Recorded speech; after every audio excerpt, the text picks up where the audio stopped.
Hey guys, thanks for joining. We're back. Thank y'all for being here. Boy, this is a busy day. My goodness. But let's get into the show.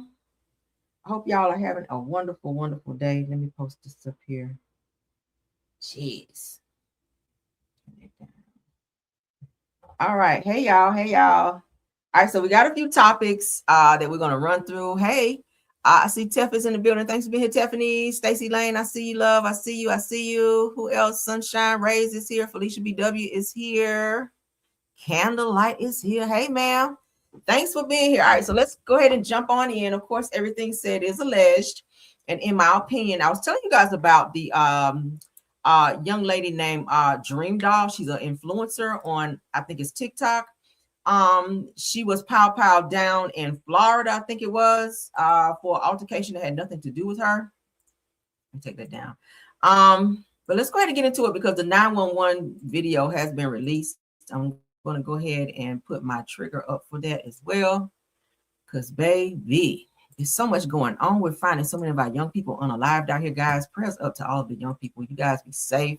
My God, you're supposed to be having fun for the summertime, going places and doing things. We should not be doing this many reports on our young people being missing or unalive for whatever reason. But let's get into this video. The frantic 911 call was made moments after influencer DreamDoll Bri was pow down, you guys, in a Florida drive-by, pow-powing. It has been released. Shout out to the Stuff blog post. Let's get into this video. 911, what's the address of the emergency? Okay, where are you located, sir? I'm not sure. I'm in Fort Lauderdale. Are you in Fort Lauderdale or are you in Miramar, sir? I don't know where I'm at. Okay, where's the person now? Okay. Please help me. Please. I understand, sir. Hello. Come location. You need to give me a... Hey, come to my location now. Come. Please come. Hello. Come. We're down the street. Hello, sir. I'm here. Yes, it's me. I don't know. We're down the location. Hold it. Repeat that one more time. Ma'am. Okay, so you guys can hear it is starting to get a little more frantic. So I had to stop it there. You guys get the gist of what happened. This was right after someone drove up and just sprayed this person's car. As you guys can see, this is a Lamborghini, cute colors like the candy paint type color. Anyway, they pulled up beside Bri on the driver's side and proceeded to shoot into the car. Okay, as you guys can see the bullet fragments here. And the car crashed into someone's home. This happened after some type of fight at a gas station. Bri was there, but she was not involved in said fight incident. And after which she got into the car to leave. 2 other people got in the car with her. And unfortunately, they were pow, but they are in critical condition. They made it. Bri did not make it. Okay. But let's see. So this is newly released 911 call captured on a panic moment after influencer DreamDoll Bri, real name Brianna Johnson, was pow in a unaliving Miramar drive-by pow-powing. Now, according to reports, callers begged for help as police and rescue crews were sent to the scene near Sunshine Boulevard early Sunday morning. Police says that Brianna was inside a lime green Lamborghini Urus with 2 men who when a white sedan, which we saw on video. I played the video for you guys yesterday. It looks like a white BMW SUV, pulled alongside the vehicle and opened fire. Brianna later passed away from her injuries while the 2 men were are critically wounded. Authorities say that the investigation remains active and no arrests have been announced at this time. Anyone with information being asked to contact the Miramar Police or Broward County Crime Stoppers. Okay, so if you guys want to hear this in its entirety, I'll drop it in the chat so that you guys can continue to listen. But I play just enough so that you guys can get a gist of what happened in that video. It's starting to get a little too crazy, and y'all know YouTube sometimes, honey, they be a little too sensitive. So I won't have to edit my video later. But let's continue. All right. So we're still talking about this Nolan Wells case. I ran across something as related to this, so we're going to look at it. Let's get into it. Again, happy hump day to everybody. This week is moving along real nice. All right, let's get it pulled up. All right, shout out to Save Jens. All right, says that the culture claims that Nolan Wells' white friends were enraged over his white girlfriend. So let's get into this because I like to look at things from different perspectives. They're saying that they're still uncovering the truth about what happened. When accusations fly within hours, it's crucial to let the facts emerge. It says that the rush to judgment fueled by assumptions about relationships is a dangerous path. Let's seek understanding, not just speculation. I agree with that. You kind of do have to let the police and everyone involved do their jobs, but nevertheless, when we see things that look suspicious, then we can talk about it. Like the friends and family of the guys that were involved in inviting Nolan to this boat excursion, deactivating their accounts and not wanting to cooperate with police, and everybody being mute and saying that they don't remember anything or the events that happened on that day. It's kind of fugazi and it's kind of suspicious, right? So let's go ahead and get into this video of what these content creators had to say. We don't know what happened. They might be guilty, but I sure as hell would like to find out first. You know, at least let's get a cause of death. And keep in mind, at this point, we didn't even know if he was alive or not when they were making these accusations. What are we, 36, 72 hours into this, and they've already immediately said this is what it is.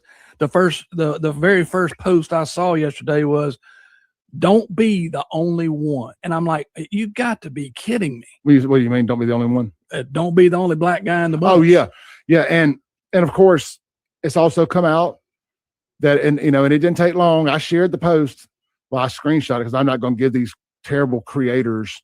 I'm not going to let them get the engagement on it. I'm going to get the engagement. Oh, yeah. Of course, and I knew it was going to happen. It devolved immediately into he has a white girlfriend. You know, he has a white girlfriend. So this must have all happened because they're going to teach that boy a lesson. Yeah. You think you're our friend. Here's what we're going to do. We're going to get you on the boat. We're going to take you out to Horn Island. We're going to get you a little bit of the alcohol poisoning, maybe slip you a little fentanyl, something like that. And we're going to leave you there to sunbake and die. And that'll teach you to mess with Becky. That's what the internet's saying. Well, we don't know what happened. I don't know if that's what happened. It sounds a little far-fetched. I mean, if they know something we don't know, maybe share that with police because they're looking for any type of evidence that they can on this. I think a lot of speculations around surrounding what happened to this young man is definitely out there. People are speaking about it. Different content creators are coming up with their own theories of what they feel may have happened. But what we do know is that there was a very heated argument prior to this young man going missing, and he was definitely being screamed on and saying that he's not going to get on their effing boat, and you know the fingers being pointed. You could see the tension amongst these young men who were said to be friends and invited him there. So why is it that then he quickly goes, missing after that, or goes missing and nobody knows where he is or what happened to him, and they don't remember any of the events that happened that day? It was, like I said, was everybody high? I mean, was it just that hot outside that your brains were fried? I don't know. But nevertheless, while we're talking about it, there's some new evidence that we just ran across. So let's get into that in terms of Mr. Nolan. They're still investigating, but from what they're sharing, we will share with you guys as well. According to the Jasmine brand, there's an update that says no evidence of a crime found in Nolan Wells' death so far. Sheriffs say Jackson County, Mississippi Sheriff John Ledbetter tells TMZ that investigators have not yet uncovered evidence of a crime occurred in connection with 18-year-old Nolan Wells' death. According to the outlet, detectives have interviewed several friends and other witnesses to piece together his final hours. While everything gathered so far reportedly points away from a crime, it says that Ledbetter stressed the case remains open and could shift if new evidence surfaces. It said that his team is also sorting through a wave of emails, texts, and social media tips, most of which remain unverified. A key focus is a video circulating online that reportedly shows people arguing on a Horn Island where Wells' body was found before the footage cuts away. It says investigators are reportedly trying to determine what the clip shows and whether it relates to his death.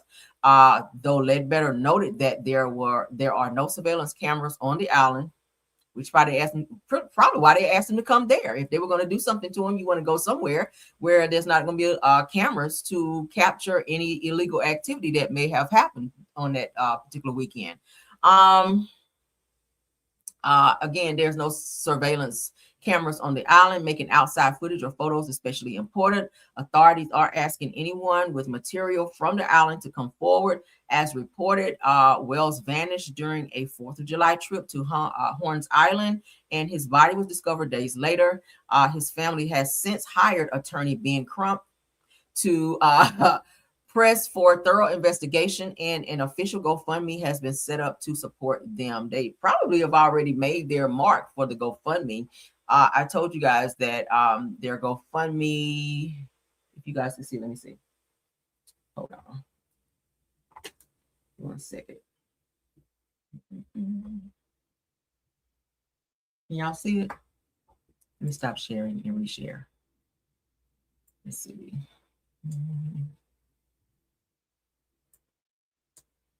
Let's show it again for those of you that did not see it, because not everybody watched my last video, so kind of have to catch you guys up as we're talking. But there has been a GoFundMe set up for Mr. Nolan, and it is here. So let's refresh and see if they... Oh, okay. Yeah.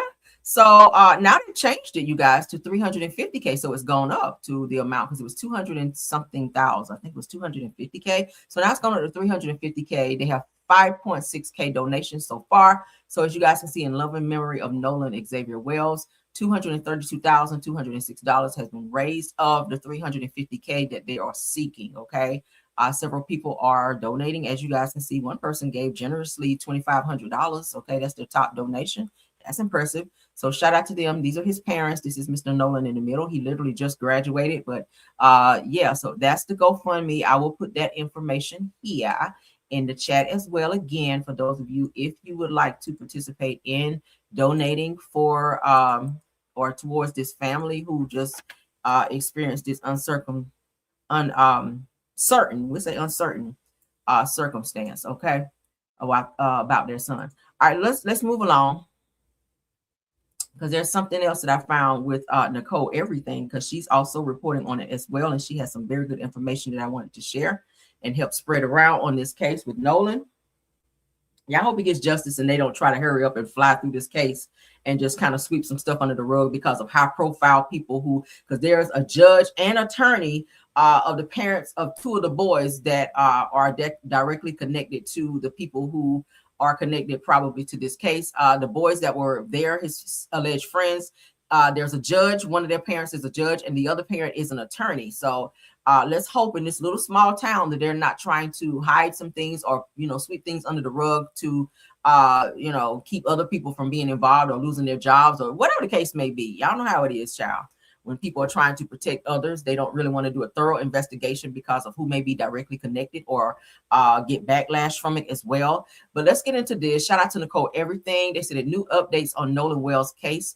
The judge tells why her son, Warren, and friends left Nolan on the island. So let's go ahead and get into that. Okay. Ashley Cole, the parent of a friend of Nolan, who is also a judge, like I just told you guys, she reactivates her Facebook, you guys. When I told you guys they all deactivated their Facebooks, this lady has reactivated her Facebook and makes a post regarding what her son Warren told the sheriff's department about the day Nolan was left, or they say decided to stay on the island. So let's get into what was said, and then you guys can put in the chat what y'all think, okay? So Ashley Cole is the woman's name. It said that she is a judge. Okay. Now it said that our family, along with the community, grieves the loss of Nolan Wells. Our thoughts and prayers are with Nolan's family. Our son Warren loved Nolan dearly. Unfortunately, I feel that it is appropriate for our family to dispel some rumors with facts based upon the social media attention that is being diverted away from the Wells family and their loss. She says, yes, I deactivated my Facebook. Given the very heightened emotional state of social media right now, I fear for the safety of my child and my children. My husband and I have 6 children, and we covet their privacy. We do not believe that it is appropriate for our minor children's photographs to be circulated throughout the internet, presenting potential threats to their safety. I understand that. She says, I graduated high school with Christian Wells Wansley. Said that we are from the same community. I have the utmost respect for her and all of the Wells family. She says, we mourn the loss of Nolan with them. Our prayers have been and will continue to be with them. She goes on to say that my husband and I were not at Horn Island at any point of 4th of July. She says, no one in our family is trying in any way to impede with the investigation by law enforcement or to otherwise hamper the family and law enforcement's quest for answers. Warren was interviewed by the Jackson County Sheriff's Department and cooperated fully. He saw Nolan last around 3 p.m. on July the 4th. She goes on to say that we left around 4:30 p.m. when the boat was taking on the water. Who is we? Oh, they left. Okay, I'm about to say we, because you said you weren't there. So she said they, meaning her son Warren and his friends. They left around 4:30 p.m. when the boat was taking on water. And what's the rest of it? Let's see. Okay, and no one in our family is trying to. And okay, they left around 4:30 when the boat was taken on water, and they had an issue with the bilge pump. I guess that's how you say it.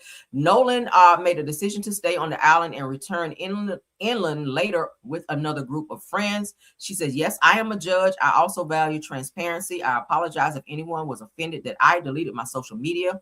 There were no nefarious motivations in my deleting of my social media. Social media has a lot of positives, but a lot of negatives. We live in a world of clickbaiting, sad but true. She says, my family is hopeful that this information will help to redirect the information to the Wells family, their grief, and their need for our community support. So that is what one of the boys who is said to be Nolan's friends, his mother, who is a judge, she has reactivated her Facebook account, and she left this long post here in terms of why she got rid of her account or deactivated her account, and to say that her son did cooperate fully with the investigation with authorities when they questioned him. So she says she nor her other family wasn't there, just her son was there at the time. So that's all we have as far as that. Okay. Yeah, so she's a judge. She spoke out. You can tell she's a judge by the way she put her words together too. But let's keep going. Shout out to Nicole, everything on that. What y'all feel about that? Yeah, real friends do not leave. And even if they be like, even if he says, you know, I'm just stay here, like you're on an island that you probably never been to before. I would not leave my friend on an island. Even if they say, yeah, I'm gonna just stay here. I'm be like, girl, are you sure? Like, I think you should come with us because, you know, you don't really know nobody here. Anything could happen. Like, I would not want to leave. I would argue them down until they be like, okay, damn, I'm just come with y'all, right? Because I would feel bad as hell if I later found out that something happened to my friend and I didn't kind of push to make that person come with me to avoid, you know, something happening like this. Shit. Sad. So let's get into the next topic because I found another piece for ABC News for this Nolan case. We're going to stay on this case until we find out what the hell happened. And even when they tell us, it better sound right. Or we going to get to digging some more. Y'all know how it is with Carmelo, baby. They told us to ship with Carmelo. I said, oh, hell no. We about to keep digging. And thank God they've got the appeal and all of that. But let's get back on this Nolan thing, okay? New clues in Mississippi teens boating trip death. Now, according to ABC News, and shout out to them, an urgent investigation is still underway into the mysterious death of a Mississippi 18-year-old on the 4th of July. The family of Nolan Wells says that it plans to conduct its own investigation. Thank God they should. ABC News' Alex Perez has told the story. Let's get into this. Let's go. ABC News. This morning, an urgent investigation to determine how 18-year-old Nolan Wells died on a boating trip with friends off the Mississippi Gulf Coast. As they await the results of the official autopsy, the Jackson County Sheriff's Office wants to hear from anyone who was on Horn Island over the 4th of July weekend. I would urge anyone that had information or was on the island to let us interview you and take down as much information as we can to really piece together and figure out what may have happened. Authorities say Wells' friends left the island and he stayed behind and was supposed to take a different boat back to the mainland Saturday, but never did. After a desperate search, Wells' body was found off the shore Monday. Investigators say they have no information at this time to indicate a crime was committed.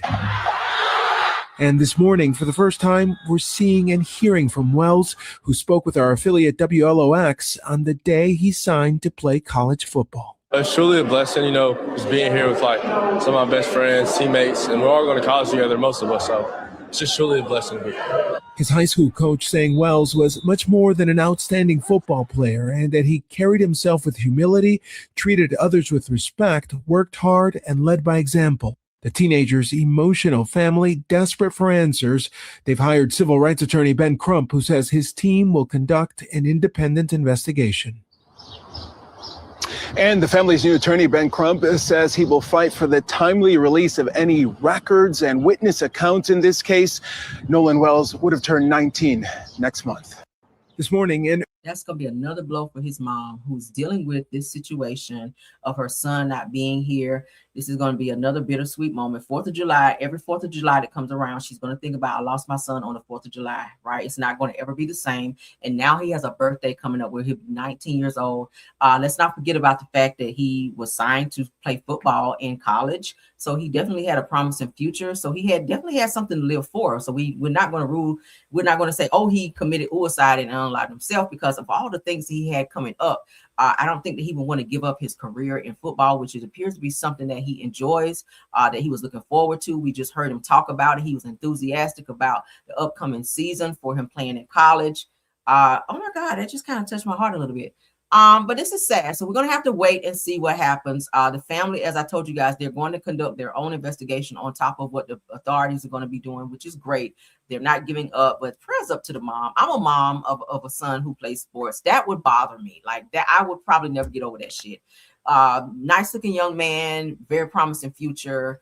Damn, they're gonna have a double whammy next month with his birthday coming around. They're gonna be crying again, going through that whole, seem like you're just getting over losing him, and then birthday comes around and you got to relive that shit all over again. So prayers up for the mom, sending strength, sending condolences, and all of that. If you're watching my channel, sending love and prayers. All right.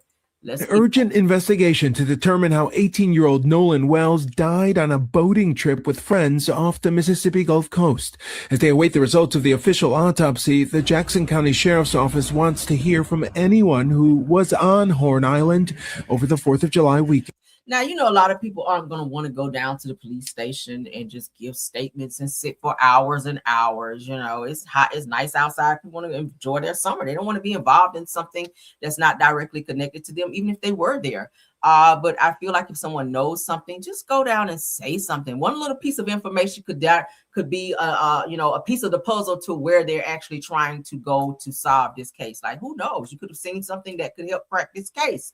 But a lot of times people say, when I see something, I don't want to say nothing. I don't want to be involved because I want my name tied into it. We got to get out of that, because it could be your child. This mother is grieving. This mother is going through it for 48 hours. She was up straight. She said, I got to get some rest because my brain is just like about to just die out, of trying to figure out, pacing and ranting, trying to figure out where the hell my son is. And then to hear that they found a body and it was him, that's another blow. Okay. So if anyone knows anything about this, please cooperate fully with police. All right. Call and give that information, honey. All right. So let's get out of cases into some reality TV talk now. Okay. Deb Antney, the mother of my phone about to die.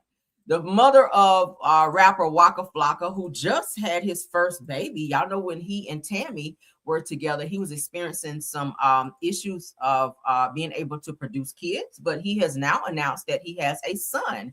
Not sure who the girl is who he had the baby with, but he is a father now. He has a son, which is something he's always said he wanted.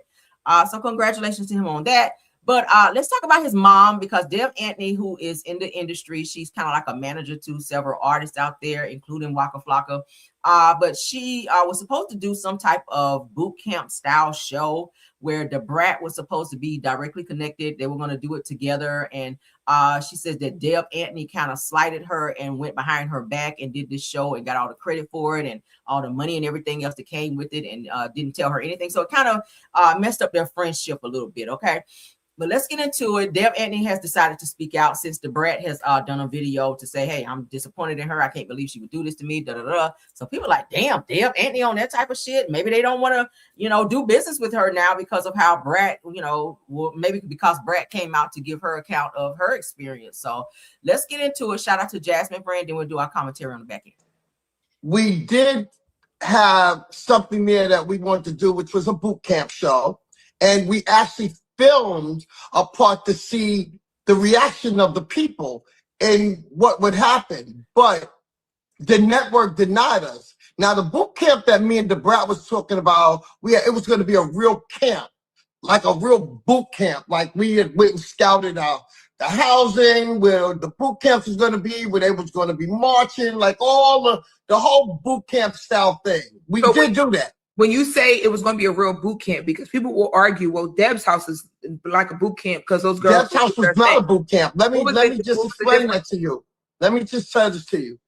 Deb's house was you against you, you versus you. Deb's house was a show for a lot of years, and that's how this all began, even us talking about it. You know, one of my biggest problems, I don't know how to keep my mouth shut. Like, I want to invite everybody into, when I have an idea, I want to invite everybody in. And this whole thing I talked to the Brat about. Now, this is my life, period. This is something that I like doing. I love building artists. That's something that I love doing. I love the Brat because me and the Brat was just so close. We was going through a lot of stuff. I don't kind of want to be there to talk about both of our personals at that time and things that we were going through. We were being hit with stuff that we need to make some more money. Let's come up. And I said, I came up with the camp, the boot camp. At that time, it wasn't called Deb's house because it wasn't about that. This one here, there was no woman versus another woman. But there also was a thing, and I don't want to get so confused up and bottled up in this stuff, that as I think about it, because mind you, this was some years ago. Impossible for Brat to not know that I was doing Deb's house because the Brat was supposed to come and invite everyone was supposed to come on to be a judge. That's facts. You can get the network, call them, do whatever. She was supposed to be the judge of that show. But if we call the network, they're not giving us any information of inside information for a deal between you and Brat, right? You're supposed to come with receipts if you're gonna go live, but let's continue. With her doing the Brat and Judy show, and as I started reading my emails, I'm remembering when Brat didn't even really want to do that show. That was me going at them because they was trying to be dirty to get them to really do the show, to be dirty, so at that time they could go after Judy. And it was a lot of stuff that was going on. I don't really know Judy, so I don't really want to discuss a lot of that stuff either, but it was a lot of rumors that was going on during that time. And the producers at that time were messy, okay? And I remember going in and going off on them. If you do something to her, you hurt her, you make her look bad, da-da-da-da. She know how all of that went down. Well, she never got to come on to my show, Deb's house, to be a guest. She knew all about the show. I called her. As far as her saying she see me and I said hi to her, I'm supposed to come on to be a judge. That's facts. You can get the network, call them, do whatever. She was supposed to be the judge. As far as her saying she see me and I said hi to her and she just did whatever and not want to talk, wow, I don't remember that. What I do remember is I thought the Brat was still mad at me because I never attended her wedding. I had COVID. And I never came to the wedding. But I was at the baby shower. I was there. You know, I have texted her. She's not lying. I did text her, say I missed her, but she never did hit me back, and I didn't understand this. In a million years, Lauren, I could be the dumbest person on earth, but this is not Brat's doing, okay? And it was something that was coerced, you could tell. Why all these years later, this is second season, I'm about to do a third season, and you're just now coming up with I stole the show. Why? Now let's even go back. You called Brat that you brought him into this, which you called Brat that you brought him into this, which you wrong, because it wasn't Brat. Brat had nothing to do with this. At that time, there was other people that was in the network that was no longer there. Because there's a whole big issue about the black and white thing of WeTV. Everybody knows that, okay? He had nothing to do with this. But you made a phone call to him. Why would you not have said, oh, Deb's about to call you? Let me get Deb on the phone right now and call her. You have my numbers. My numbers didn't change. I have all the same numbers, okay? They didn't change. So if all your numbers didn't change, it sounds like there was a miscommunication in business. If Brad is supposed to be your homegirl, your friend, you go into baby showers and you're that well connected with her, it seems like a simple conversation, because that's what Brad was alluding, that you didn't tell her or you didn't keep her in the loop of this business decision that you were doing, and you went behind her back and created a business off of the idea that you guys came up with together, which kind of makes you look like a snaky business person. That's what Brat was trying to say. And I agree with what let me go back up, because I saw something that definitely said when a person is talking that fast and they're lying. Yeah, I absolutely believe that. Sunshine Rays, thank you for saying that. Because Deb, she sounded like she's talking in circles. And you're giving notice too, when a person is giving information that's really not needed in a conversation, it's kind of like you're lying and trying to deflect a little bit, right? Stay on task of what we're talking about, because we don't care about no fucking baby shower. We're here to hear about why this business decision went this way and why was Brat cut out. I'm so tired of people using this thing of stealing as an excuse every time. And that's because I don't defend me. I never come in and defend myself when a person says something. You called Brett that you brought him into this, which is wrong. I didn't say that I stole a show. He's wrong.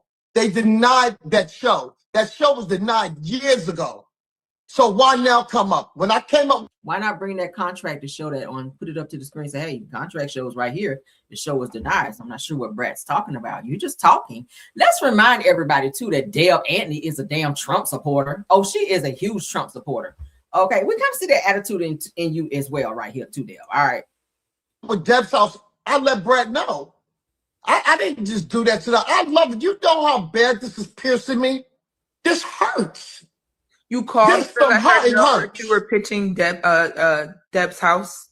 I'm sorry, honey. I said you said you let her know. So you mean you called the Brat? I told her about Deb's house. I told her. I didn't say that I stole a show. I was watching TV. I just happened to see Deb's house, and I was like, let me just see what this is about. The network wanted to do a boot camp show. So we pitched it to them. Me, Deb, whatever happened, they ended up saying they wanted to do something else after that. So I had been holding on to this idea for a long time or whatever. And I had been talking back and forth to Deb. I got all the receipts. I hit him one day like, yo, me and Deb need to talk to you about doing a boot camp show. You know what I'm saying? So he goes, oh, she pitching it to me today. Without you? Damn. It's kind of the same idea. It's kind of the same. That ain't what Deb just said. I'm believing Brat right here now. Thing we pitched in the deck together. Some ideas were hers and some are mine. I'm not taking full credit for it, but it was our ideas collectively put together to build this boot camp. And I just didn't think she would go pitch it without me. I felt so stupid. I couldn't say shit to this man. I was watching. That's some snaky shit right there. What y'all think? Deb, your account of it gives something completely different. If you were having this much conversation with Brat in terms of this boot camp show, why is it that you guys didn't do the show together? And then you went and did your own spinoff from the idea that you and Brat came up with together and monetized on it just solely by yourself versus cutting Brat in on it, since it was also her idea. You could have gave her a percentage or something, being that y'all talked up this idea and came up with it together as paperwork. Brat said she got receipts on it. So you sitting up here talking about you hurt. That's some narc behavior. What the fuck you hurt for when you cut her out? She should be hurt. Narcs feel that way, right? Oh, you hurt me. I'm hurt deep inside. I'm cut. I feel cut by this. What do you feel cut for? She feels cut because she was cut, right? Damn. Child. Let's move on, honey. No sympathy, Deb. Sorry. No sympathy, love. All right, so let's move along.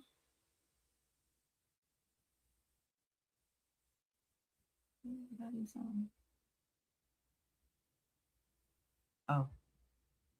Yeah, so I got to spin the block because how I missed this. Okay. So Big Tigger's now wife, who's about to be his ex-wife, who was seen in video yesterday. I showed you guys laying all over the floor, child, on all those Sheen bags. Given the best acting of her life. Okay. As previously reported, as you guys can see here, Alicia Brown was arrested in Georgia for outstanding Maryland kidnapping warrants in relation to the disappearance of her daughter. It says that now her mugshot following the arrest has been released. This is her. She looks crazy. She still has the mark here. All right, girl, they gonna braid you on back real good here soon. All right, so that's her mug shot. All right, looking crazy as hell. You can see the crazy in her eyes, right? Same person, but they don't look the same. Look at her eyes here. She looks very, relaxed here. She looks batshit crazy. The eyes is giving crazy. Like, yes, bitch, I'm about to snap off. All right, that's what she's giving. But let's continue. As you guys can see here, Big Tigger's wife, Alicia Brown, arrested in Georgia on kidnapping-related charges. The kidnapping is directly connected to her daughter, who is or has not been found. The father has been speaking up. We played his video this morning, his audio, where he's talking about he's been looking for his child on the day that Alicia was supposed to hand the child over per the courts to the father. The child went missing and no one has seen or heard from this child ever again. She refuses to tell where the child is, but the father did say weirdly in a video that I played this morning that he knows that the child is alive, to be exact. And I'm just like, how do you know that? Did she write you? Did she call you? Have you seen her in a park somewhere? Like what kind of interaction have you seen to make you know that this person is alive, right? Weird, but as you guys can see here, these are just all the updates and screenshots and all of that. Alicia Brown past arrest and ongoing missing child case resurfaces after abuse and cheating allegations. Now, it's been alleged that Big Tigger has called the police on this situation with the child being missing to kind of, I guess, take some of the heat off of him, or maybe go ahead and get her ass arrested to get her up off his back, because she's been doing the fucking most with recording all these videos and having her son record the most recent altercation where Tigger was trying to get his phone back from her when she snatched his phone and then ran and hid the phone underneath her body to keep him from getting his phone, because she wanted to go through it to get some type of evidence of him being unfaithful. So you guys saw all of that. This says that I didn't get into court until she was 7. This is what the father of Alicia had to say. Alicia, that where she has the child, this is the baby daddy, said that it took almost 1.5 years of court proceedings for me to walk away with full custody. By the very end of it, she said that she mysteriously vanished. She was ordered to be returned to my home. Williams remained determined to find his child. He says that I could never just walk away without her. He says there is not a day that goes by that I do not think about my daughter. He says that he believes that the mother is aware of Aaliyah, her name is Aaliyah's whereabouts. Okay, I'm about to call her Alicia. Aaliyah's whereabouts. So the father's name is Darrell Williams, and he is, of course, like I said, the father of Aaliyah, the missing girl, which is the daughter of Alicia Brown as well, who is married to Big Tigger. So for those of you that's been following this case with me, Alicia is arrested. She is in custody as of right now. I always say this: you got to be a sucky mom for the courts to take your child away. Like, you got to really not be doing shit as a parent for your kids, for them to just come and say, hey, the father is a better, person for the child to come and stay with. She does kind of exude mental issues. She does kind of give mental issues whenever you see her and how she reacts. The most recent video kind of showed that, where she was doing all this screaming and hollering and he wasn't even touching her. Like, oh my God, get off me, Tigger, get off me. And he's standing there like this. I was like, what is he doing? Let me rewind the video. Did I miss something? Because I swear I didn't blink. Maybe I blinked too long if I blinked. But yeah, it was a lot of crazy shit going on. But let's get up off that. That's the update on that. All right. A mess, right? A mess. A mess. Okay, so let's get into, I'm almost done, guys. So Shamia Morton, child, let's get into her from Real Housewives of Atlanta. Let's get into Shamia. Lord have mercy. I really hope they find this girl wherever she is, and I hope she is alive. I really hope she's alive. All right, Shamia teases Real Housewives of Atlanta reunion with No Chaser TV. So let's get into what she has to say, because the reunion is quickly coming up. She was at Essence Festival, according to what they're saying here, and she was asked about the upcoming Real Housewives of Atlanta reunion. So let's see what she has to say. I understand you're somebody that is synonymous with the Real Housewives of Atlanta. The season is slowly coming down to an end. Do you think the reunion would possibly bring a nice little closure to maybe some stuff that's been going on this season? You just have to wait and see. Reunion was filled with bombshells and edge of your seat moments. It was like, I'm exhausted. And I'm so happy it is done and behind us.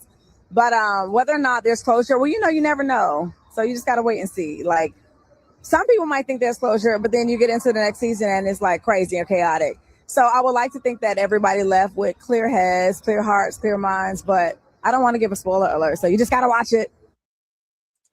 Okay. So, of course, she can't tell a whole lot because the reunion has not aired as of yet. From what they could tell, Andy did say this is probably one of the best reunions yet. So we just gotta wait and see. The show will be coming. The next episode will be coming back on the 12th, I think it is. Yeah, on Sunday, because that's when they come on. As far as the reunion, we do not have a date as of yet because they're still showing episodes from this season. So as we get updates, so will you. All right, but that's what Shabir had to say. Last topic, Marie Monroe from Belle Collective. I don't know why she's doing this interview talking about and telling her castmates' business.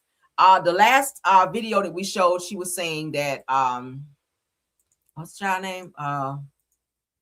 Latrice, she's saying Latrice don't really want to have no kids. Now on this recent episode, we saw where she was sitting down with Cliff, her husband, aka Ernie from Sesame Street.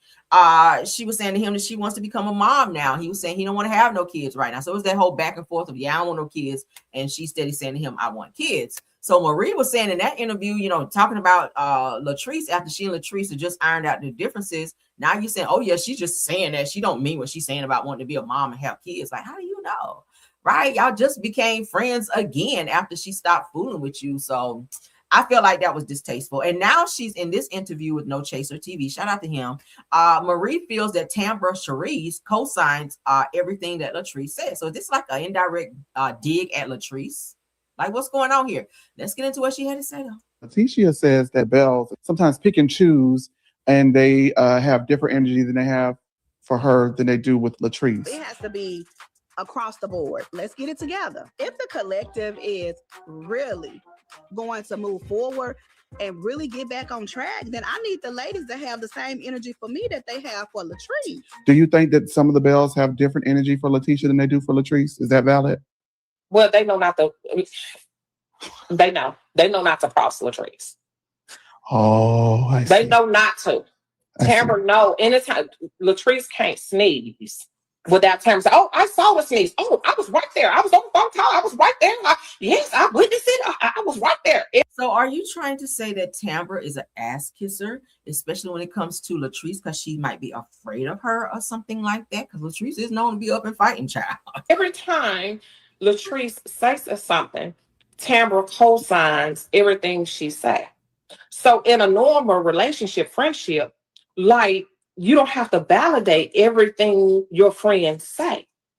If it's true, it needs no validation. You know, they know. Okay. Latrice, well, she's one thing she's saying herself.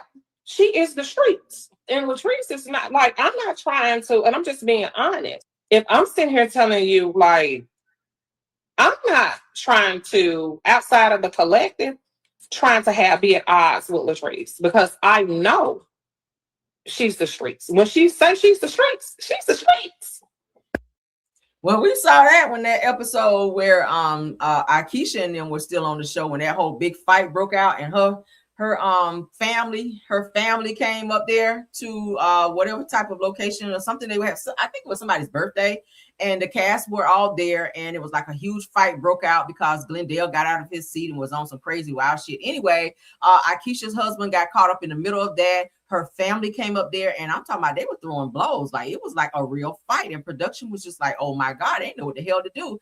Cause, you know, Latrice had been called her street people up there, child, and they was ready to whoop ass, and it was a whole hot ass mess going on.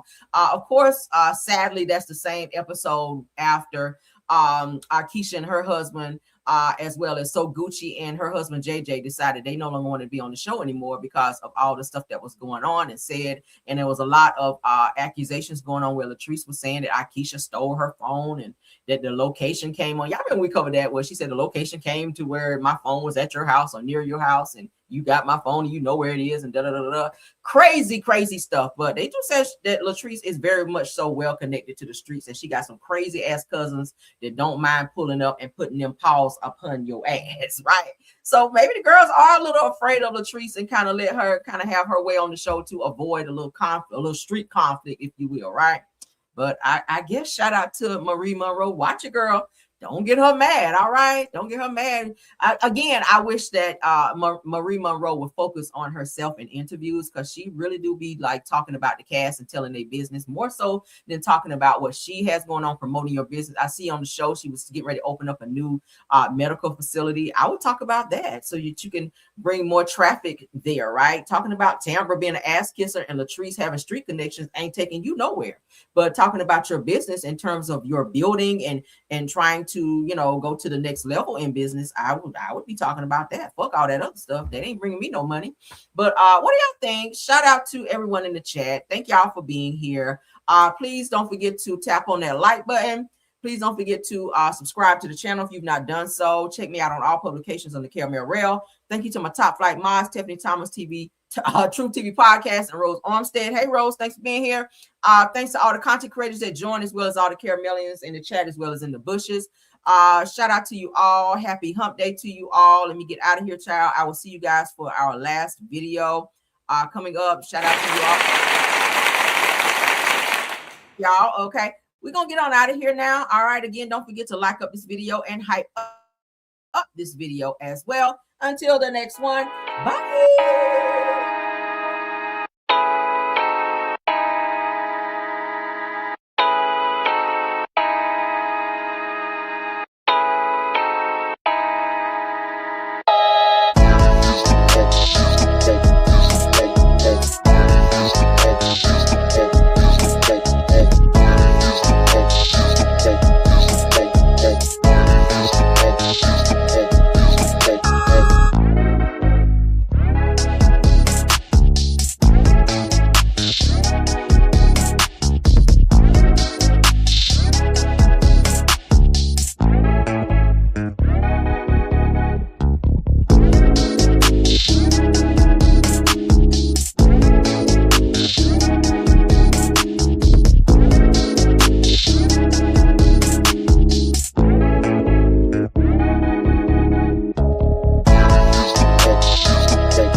Hey.